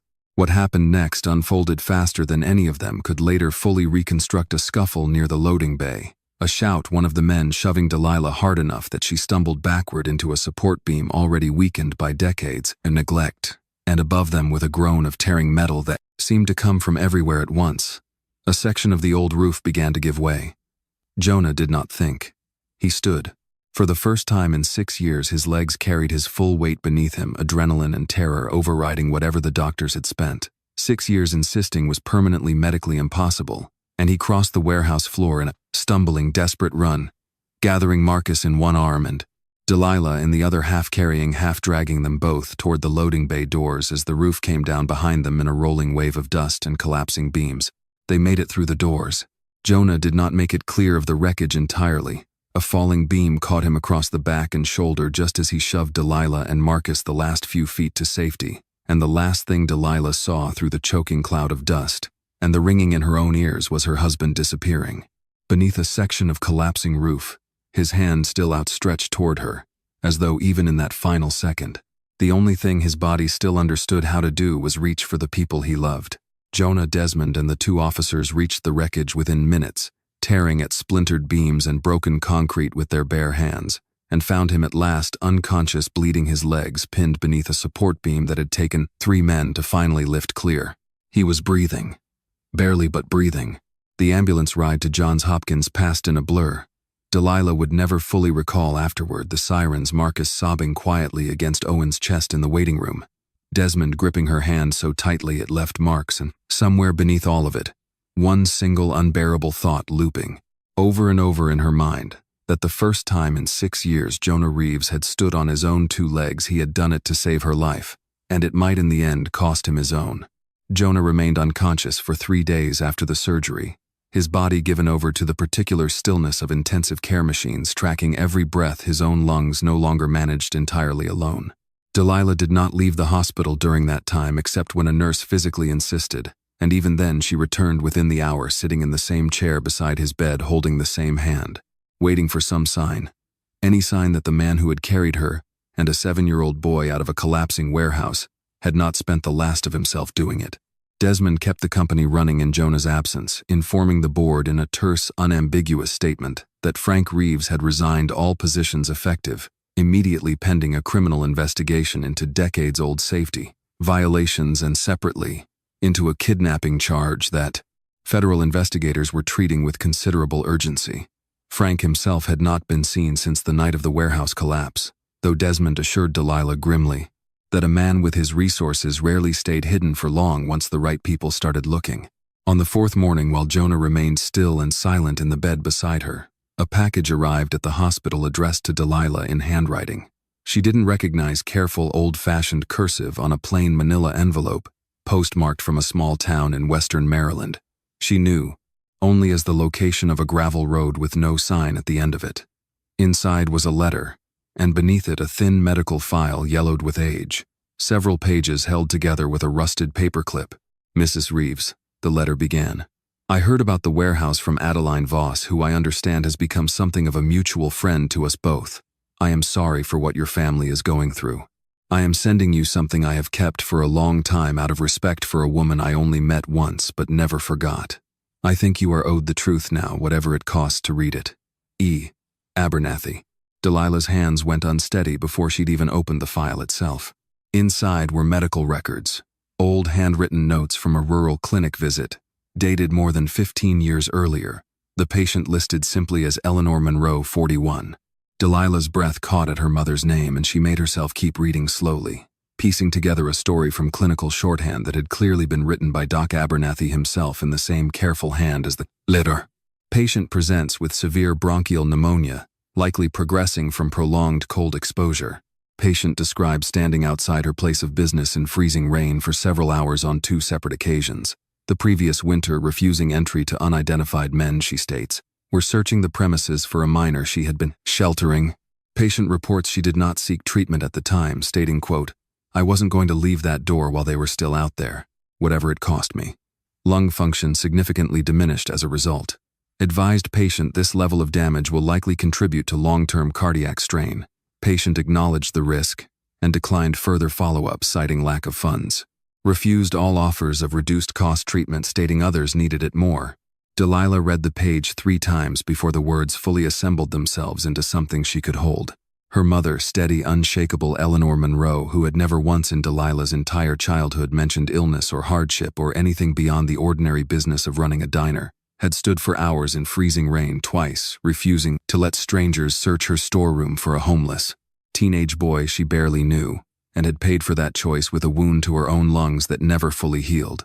The same wound Delilah now understood with a horror that closed her throat entirely, that had almost certainly weakened the heart that finally gave out 6 years later, on an ordinary Tuesday morning, far too young, with no warning. Anyone had thought to connect to a decision made a decade and a half earlier in defense of a boy who was at the time a complete stranger. She sat very still in the hospital chair, the file trembling in her hands, and for a long, terrible moment, something dark and unbearable rose up in her chest. Not grief exactly, or not only grief but something closer to horror. Frank Reeves's men had come looking for Jonah twice in the dead of winter, and her own mother had paid for protecting him with years of her health, and ultimately perhaps with her life. He owes her some old wounded part of Delilah thought before she could stop the thought from forming. He owes us. This family cost me my mother, the same family that's cost him everything else. She looked over at Jonah, still and unconscious in the hospital bed, his chest rising and falling with the mechanical rhythm of the ventilator, and felt the thought curdle immediately into shame the moment it fully formed. She thought of every word her mother had ever said to her about kindness. It's never about getting something back. Delilah, the day you start keeping score is the day it stops being love at all. And she thought of the tin recipe box and the 10 years of quietly paid taxes, and every single thing Jonah had done in this marriage, and long before it entirely without expectation of repayment. She thought finally of what her mother would have said if she could have seen her daughter sitting in this chair turning a debt out of the very last gift Eleanor Monroe had ever given. Delilah began to cry quietly at first, then harder, the sound finally breaking loose after days of carefully held composure, days of trying to be strong for Marcus, for Desmond, for the hospital staff who kept glancing at her with careful, professional sympathy. She cried for her mother standing alone in freezing rain for a stranger's sake.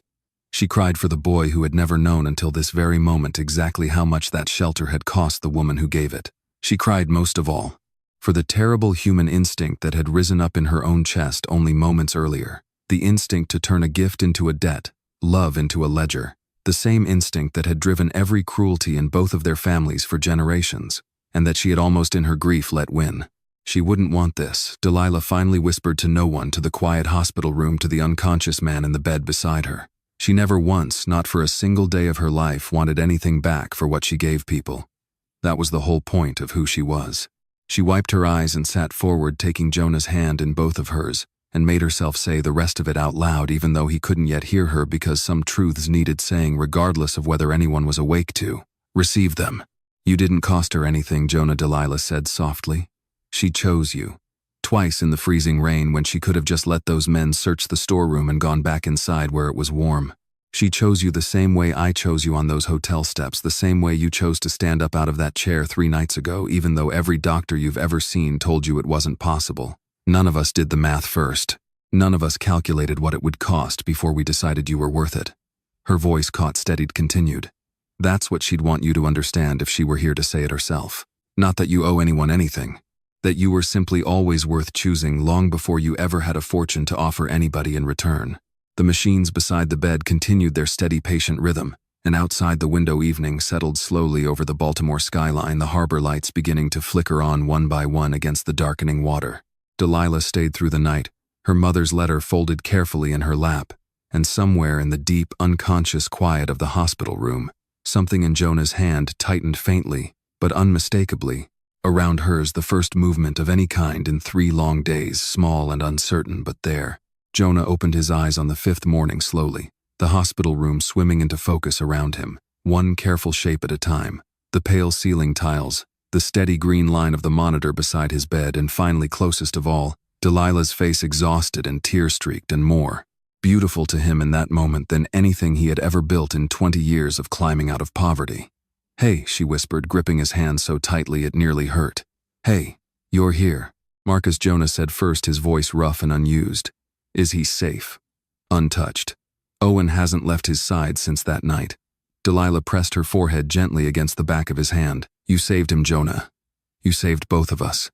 Over the following weeks, the truth Jonah and Delilah had spent months quietly assembling finally came fully into the light.